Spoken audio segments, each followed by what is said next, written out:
Hi y'all, it's FastFox90 and I'm here today to give you my thoughts and opinions on the guns in Call of Duty WW2 by Sledgehammer Games. I'm going to go in detail with the changes and additions specifically that I would make based off my subjective experience with the beta. Also, a lot of what I'm going to say is going to be in relation to a review that I did of World War II, so I will link that in the description box below, so please give that a check out before watching this video.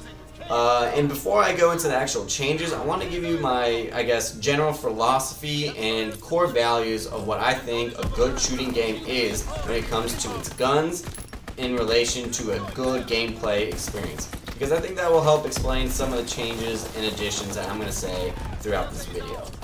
So what is that core philosophy slash value? And that is basically, I think, a good gunplay experience in a shooting game is one that has like a rock, paper, scissors type of strategy to it. I think Halo 2 had it, and I think Black Ops 3 had it. And I think they had it because it felt like there was a benefit of using a certain gun to match your personal playstyle, or use a certain gun to match the engagements you wanted to be in or prefer to be in, and also match the way you wanted to play a certain map or game mode.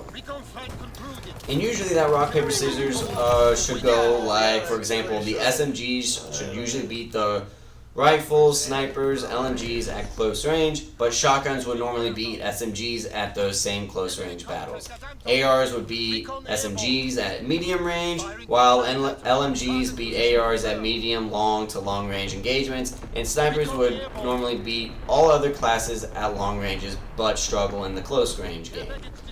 That means, for example, there should be some well-defined ranges that I personally should know where the gun should excel at or not excel at. I should be telling myself, okay, I can't go to this part of the map, or I can't engage with this enemy right now because my gun doesn't excel in this range. I need to find a way where, to that player or out of this engagement to have the tactical advantage. In Black Ops 3, for example, in Nuketown, which is regarded as a very small map compared to the other maps in the game, people would use a variety of guns and gun classes to match their playstyle, their strategy for the map, and game mode.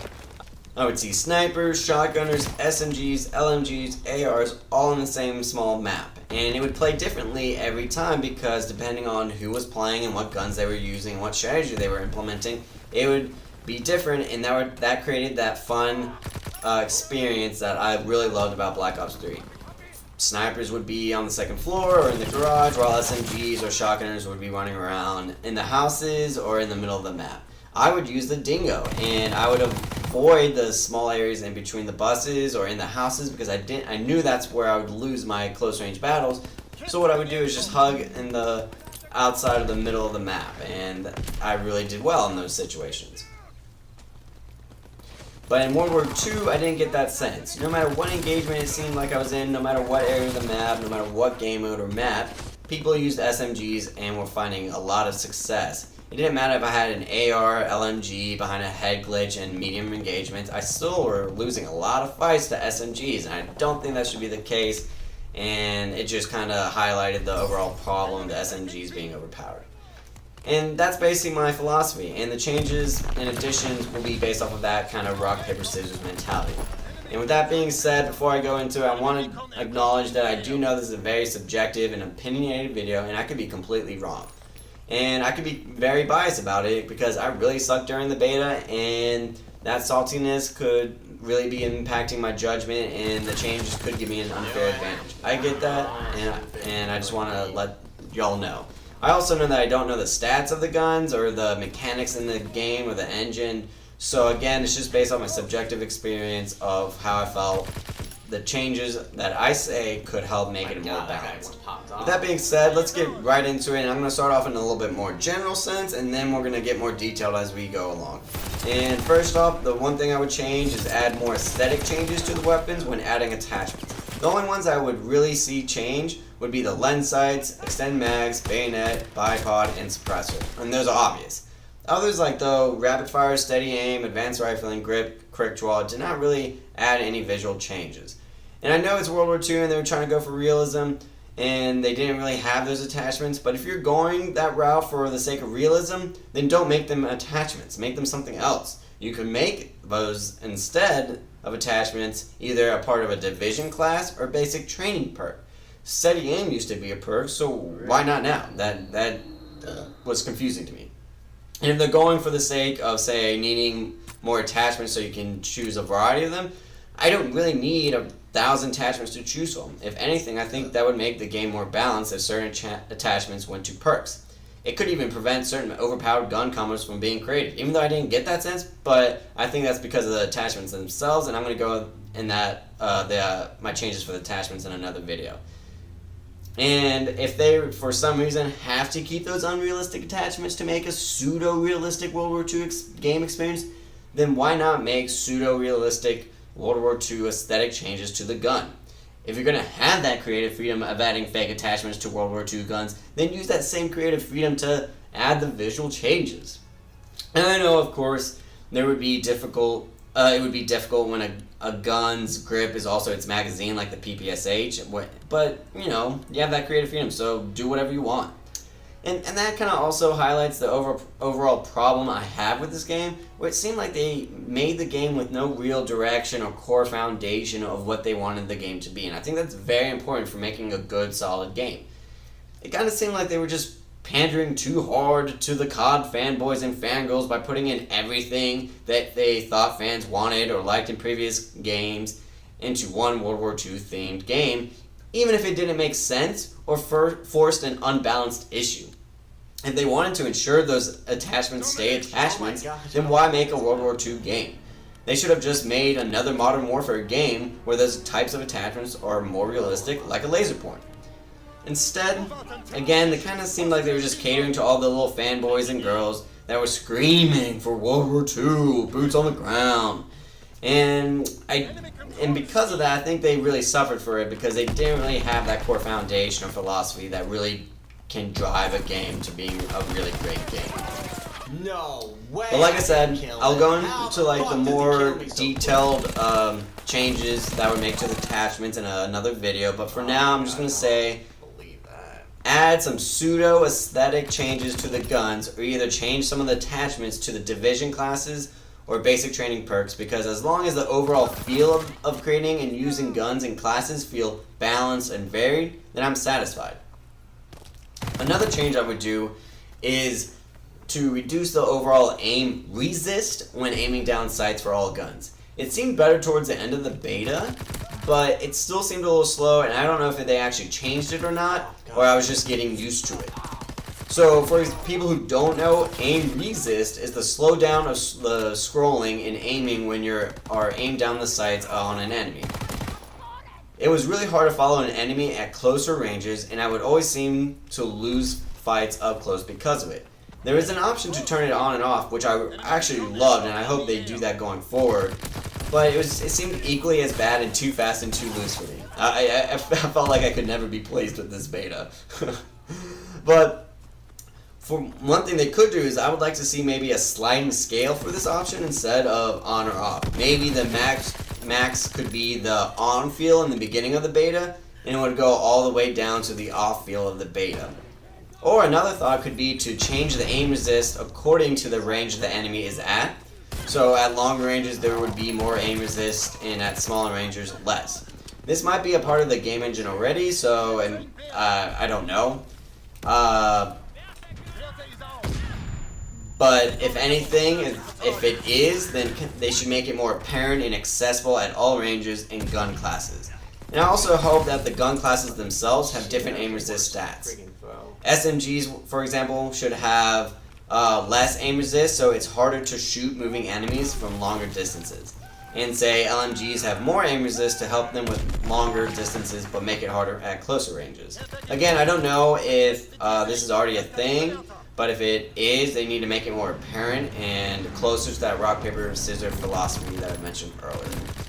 And this also goes the same for the aim assist. So I just talked about aim resist, now this is aim assist. And aim assist is basically the auto-locking onto enemies when you zoom in. And I felt like the ranges for auto-locking needed to be really adjusted. And because it seemed like the SMGs seemed to auto-lock at pretty far ranges than I thought they should be. And this could be due to the small map designs, but even if they're going to make small maps, then adjust the auto-locking ranges accordingly so it feels more balanced.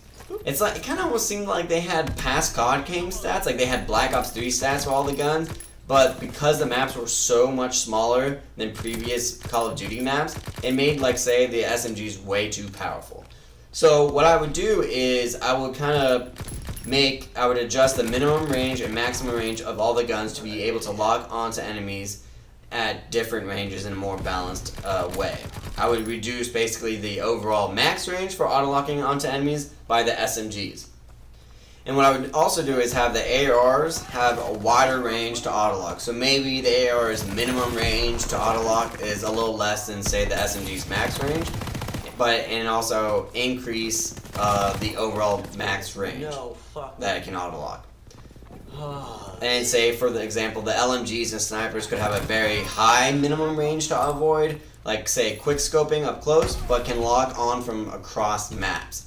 Again, I know they probably have this function in the game already, and if they don't, I hope they add it. And if they do, I'm just saying they should adjust it to make it more apparent due to the small maps, because I didn't get that feel in the beta. Another general change I would make would probably be the headshot multipliers.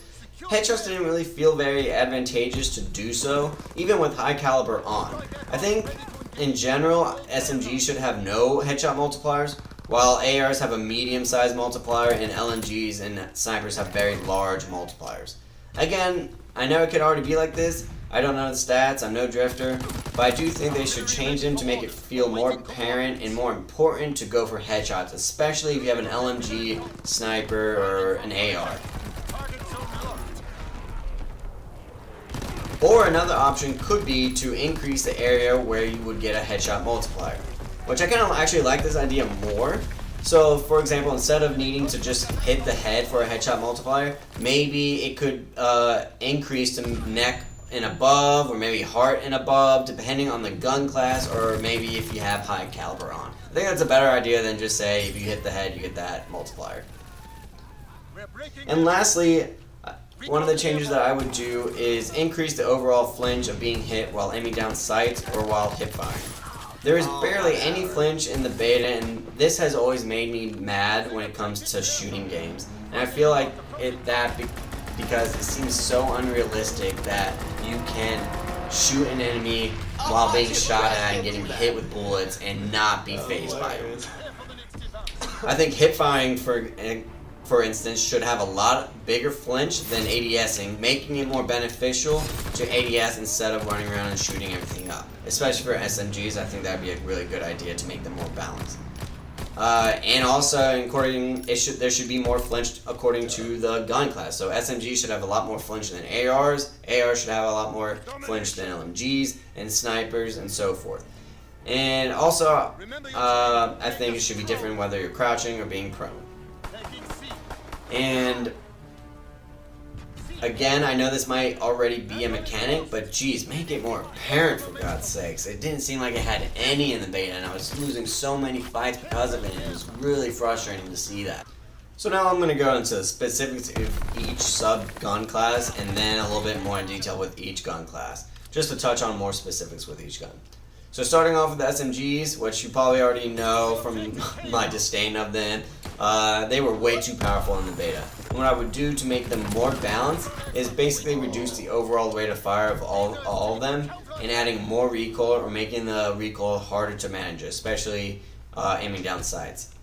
I would definitely add more recoil when hip firing as well, or make the gun bullet spray wider because the bullets seemed very close together when hip firing. Reducing the rate of fire could also help the rapid fire attachment to seem more effective, but again, I'll go into that in another video. I would also like to see some more variances in the damages over ranges, and make, say, the 5 or 6 shot kill at lower ranges, and make, say, the 4 maybe a tighter window to hit. That being said, as well, I would like the suppressor to be a lot more damaging to the gun, because it felt like the suppressor didn't really change much. And if we were going to go for realism, suppressors were never really used during World War II, and it doesn't make sense that it's the most highly used gun class in this video game. If anything, they should try to make it more strategic to put on or take off the suppressor. If they're going to actually give you that option of putting it on and off, then make it more strategic where you say to yourself, alright, I need to put my suppressor off in this situation. I think that would help make it a little bit more fun and varied experience. But in more specific terms, I think the Greaser's 3-shot kill range needs to be greatly reduced, and it might need a little slight reduction in recoil. The Type 100 actually seemed fine because it felt like a classic Call of Duty gun where you understood its place in the World War II beta. It had a place in between the gun class of being very accurate with moderate rate of fire. And if you prefer that type of weapon, you should go for it. If anything, maybe slight increase in the initial rate of fire, but I would be fine if they didn't do that. The PPSH and M1928 were the bane of the beta, and they need to be changed a lot. I think they need to reduce the overall recoil and make it a lot harder to control, and also decrease the rate of fire a lot. And maybe add more ranges to the 5 to 6 shots that are required. Make them start at lower ranges. The WAF 28 was actually fun. Again, it was like the Type 100 where it seemed like it had a certain place in the beta. It had like some pros and cons that you actually had to take into consideration with your skill level and play style and kind of strategy of the game. It felt like the VMP from Black Ops 3. And that's how I feel like all these guns should act like. That you understood the pros and cons, and why you should use a gun, or why not you want to use a gun because it doesn't cater to your playstyle. Next, I'm going to go into the ARs, which actually all seemed pretty fine. It just seemed like the small maps made them less powerful as they were, and made the SMGs a lot more powerful and effective, and that's why they were so popular. Really, the only real change I would make would be the overall max damage output to have a wider starting range, and have the strafing speed while ADSing a little higher in non-infantry division classes. Specifically, I think the M1 Garand had too much recoil, and it needs to be greatly reduced. I mean, the M1 Garand was like the most popular gun in actual World War II time, and it won the war. So it definitely didn't win the war in the Call of Duty World War II beta, and I want to have that feeling that it can. If anything, maybe if they want to prevent it from being too overpowered, maybe reduce the rate of fire, but again, I'd be fine if they didn't do that. That one I won, again, actually was fine for me. I understood its place in the beta. I understood its place in the gun class. It was just really hard to work in the small map, so I don't really have any changes for it. The M1941 seemed to have too much recoil, and I feel like it needs to be reduced. But other than that, the gun was fine. I felt like the M1941, if anything, should act like the AK-47 of the gun class in this game. And it seemed like that high recoil didn't match that AK-47 vibe. The STG-44 though, my gosh, that gun was powerful, and that was the best AR out of the whole class by a wide margin. The second place was a far distance place, and it was just because it was just so accurate, it was so powerful and fast. If anything, I feel like if they're going to go that route, it should be like the M4A1 where it is fast and it is accurate, but it takes a lot of bullets to kill. So if anything, I would reduce the damage and maybe increase the recoil a little bit. Again, the LMGs like the ARs seemed fine, but because of the small maps and narrow map design and closed spaces, it was not really used as much as the SMGs. If anything, if they're going to go with the small map design, I would increase the overall movement speed, ADS speed, and straight speed of these guns. And I would also increase the overall bullet penetration. I even thought of an idea that I really like, and I kind of hope they do, which is make this weapon class, this division class of like the armor division class, be the only one that gets FMJs and bipod, meaning the SMGs, the ARs, the sniper rifles don't get FMJs. That would make them more valuable by a long shot, and I think they should really do that. Like I said, I think the damage was fine. It felt like a Black Ops 3 LMG was like those 2-shot Brent/Gorgon, and the M15 being like the Dingo and whatnot. But I would increase the overall ammo, because that's the whole kind of benefit of using an LMG is that they have a lot of ammo. to compensate for the slow movement speed, and you rarely have to reload. So if anything, I would definitely increase the ammo size. And again, that might be unrealistic, but they've already shown that they don't care for realism when it comes to attachments and gun stats. If anything as well, I would introduce more opportunities for the bipod to be used in areas like head glitches, or have narrow, long alleyways where it being prone can be beneficial. Again, I don't have any real specific for the LMG classes or the guns themselves, because I think they all just need all those changes, and there isn't anything specific in either of the guns that I would change. The snipers, though, out of all the gun classes, seem the most well balanced, and if they felt like how a sniper I feel should overall perform in a shooting game. And it didn't seem that there was a lot of quick scoping, which is always nice. I personally never liked that concept, but I didn't like how the Mountain Division class gave you the holding your breath option. I don't think that should be the case. I think that all the sniper guns should have a natural holding your breath, even if it's a very short one, and you make the Mountain Division class just have a ridiculous long amount of holding your breath. But I think just one small one, whatever division class you're using, is nice. I think that would help the snipers out a little bit. Oh, what? One thing though that was weird for me was that the sniper stats didn't really reflect the gun's performance besides damage. And it felt like I needed to be more apparent that the gun's accuracy plus its range helps put the aim down sights closer to the body initially, or on the body. There should be, like, for example, a sweet spot of range, a min and a max range for the accuracy to be effective, for that auto-locking to be effective. So if a sniper has a high accuracy but a terrible range, then it will be highly accurate only at a short, sweet, or at a smaller sweet spot range, but worse on longer ranges, for example. This could help reduce any close-up quick scoping, but I said that that didn't happen a lot, but again, just to further help that cause. But it would also make the snipers a lot better at longer ranges, forcing people to use the snipers at those ranges and making that kind of gun gameplay strategy important.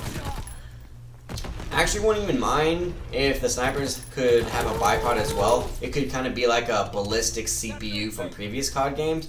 But again, that could make the armor division class kind of pointless if you can put a bipod on the snipers as well. Maybe you could have the snipers use that bipod as well, but I don't know how that would work, and that's just kind of a random thought. It's something that I would hope that they could use. Maybe have another attachment that could help with ballistic CPUs, because I did like that attachment. So I wouldn't mind if they didn't do that, but that's just thrown out a thought. But I do think that could make the armor division class a little better if, say, you can put a bipod / FMJs on the snipers as well. It could help represent the armor division classes for, say, longer range engagements. Again, like I said, I want to preface, I don't know the specifics, because I thought the overall snipers performed very well. It's just those kind of the overall general changes I would make to the snipers. And I really don't have any specifics for this snipers besides that. I mean, I know that one sniper had like a 4 accuracy, which is why I'm complaining about that idea. But other than that, they worked fine. And finally, the shotguns. And again, I just want to say I'm just overall confused by the mess Sledgehammers did with this game and their philosophy of what this game was going to be when it comes to this gun class. The actual developers even commented that they didn't want the shotguns to be competitive, but they just wanted them to be fun, so they purposely made them like they are. That blows my mind. I don't understand that. Why on earth would anyone make that decision in creating a game? I think it's the stupidest thing you could say when you're designing a game. You know what I think makes a gun fun? is when it seems like it has a purpose for its use and has a tactical advantage in a certain area where I can choose that gun to help match that style of play that I want it to be in to help increase my chances of winning. I think that's fun, not just, oh, make them suck but fun at the same time. And and it showed in the beta that they really had no purpose or tactical advantage in any situation. I would totally, 9 times out of 10, get destroyed by SMGs at close range when I had a shotgun, except if I had the M30 Luftwaffe drilling. Oh no. And another thing I need to point out is that I hate the concept of aiming down sight, reducing the shot spread of the guns. That doesn't make sense and is completely unrealistic. It should have the same shotgun spread as whether you're aim down sights or hip firing. Maybe slug rounds should tighten up the spray, or maybe steady aim attachment if they really want to make that an attachment. So that being said, maybe the hip fire spreads seem fine, and if anything they could do is either increase the overall number of pellets that come out of the gun, or make the pellets that are already there a lot more powerful in damage. I would also increase the terrible ranges of all these guns and increase the max damage range for the shotguns because they were way too short in the beta. Again, I was getting outgunned by SMGs, which is stupid. It was pathetic, and the majority of the time I needed 2 shots to kill, for example. The only reason why the M30 Luftwaffe drilling was good was because it had such a fast rate of fire for those 2 shots that it had in the barrel. So specifically, if we're going to go into it, I think the Winchester 1897 needs a lot faster initial rate of fire. It needs a lot more pellets. It needs a lot more damage to have a lot more one-shot pump action kills. The M30 was fine because it was the only one that I could use, and it didn't really seem to have any other changes that I would make to it or additions besides the general range change. The toggle action was way too weak and needs a lot more damage, again maybe with the pellets or whatnot. I understood that it was like the brecci of this game, but I still think they needed to make it more powerful because it was just, I lost way too many fights and I could only get maybe 2 kills max in a lifetime. Again, I that could change by changing the max damage range or changing the pellet count / the pellet damage.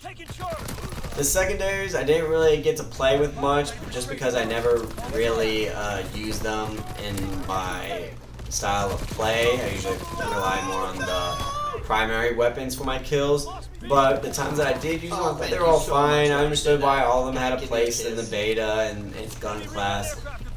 One thing that I never really liked is the idea that you can only have 1 attachment on the gun and you need another perk to get 2 attachments. That's a waste of a perk. I thought the secondaries, besides maybe the machine pistol, were all okay. I thought the machine pistol was a little overpowered, and what they could do is just overall reduce the rate of fire and add more recoil. But other than that, again, like I said, didn't play with them much, and I thought they were pretty good overall. And maybe another thing that they could change is the switching between weapons into the secondary, so it's more beneficial to switch. I thought it was a little slow. I know there's a perk for it, but I thought the initial stats were a little slow and really just made you not want to switch to your secondary if you're in the middle of a battle. The rocket launchers, I mean, again, they were fine, but of course you can't really auto-lock in World War II, so it kind of prevents them from being good. And I didn't really get into a lot of opportunities where they could help me out. I, again, just relied more on my primary weapons and kind of made the rocket launchers obsolete, so I don't really know what they could do to really make them more beneficial. Maybe the area effect could be bigger, maybe more powerful in damage. I don't know. The rocket launchers were kind of an enigma for me, and I don't know what to really change. Help me out in that area, because with the rocket launchers I never used them. They were too unnecessary. But anyways, that's about it. That's all I could think of for now to change or add to the guns to make them more varied, fun to use, and viable in this game. And tell me what y'all think. Do you agree with me, or do you think I'm crazy? I mean, I might be. Like I said, I'm very biased and salty over this game, so I could be completely crazy. And if you do think, maybe leave a nice and respectful comment on your own thoughts on what I've said. Comment on what you would like to see changed or added to World War II, especially with the rocket launchers or secondaries, because I didn't really use them as much. And comment on what you would like for me to review next about World War II. Like I said, at the end of all this, I don't know the stats of the game. I'm no drifter, and this was basically all based off of my subjective experience when playing the Call of Duty World War II beta. And I might be completely wrong. My thoughts can actually change when the full game starts out, and they might not have changed anything from the beta. And I might be like, wow, this is the most balanced game ever, and I could be completely stupid in that. That has happened, and I will admit to that. And if I am right, I really do hope they add all the changes when the full game comes out, because I think that would really help that rock, paper, scissors mentality. That would create a very balanced, varied, and exciting gameplay. But anyways, that's it for me. I hope y'all enjoyed. I'm FastFox90, and I hope to see y'all in the next video. Bye, y'all, and have a good morning. And in case I don't see you, good afternoon, good evening, and good night.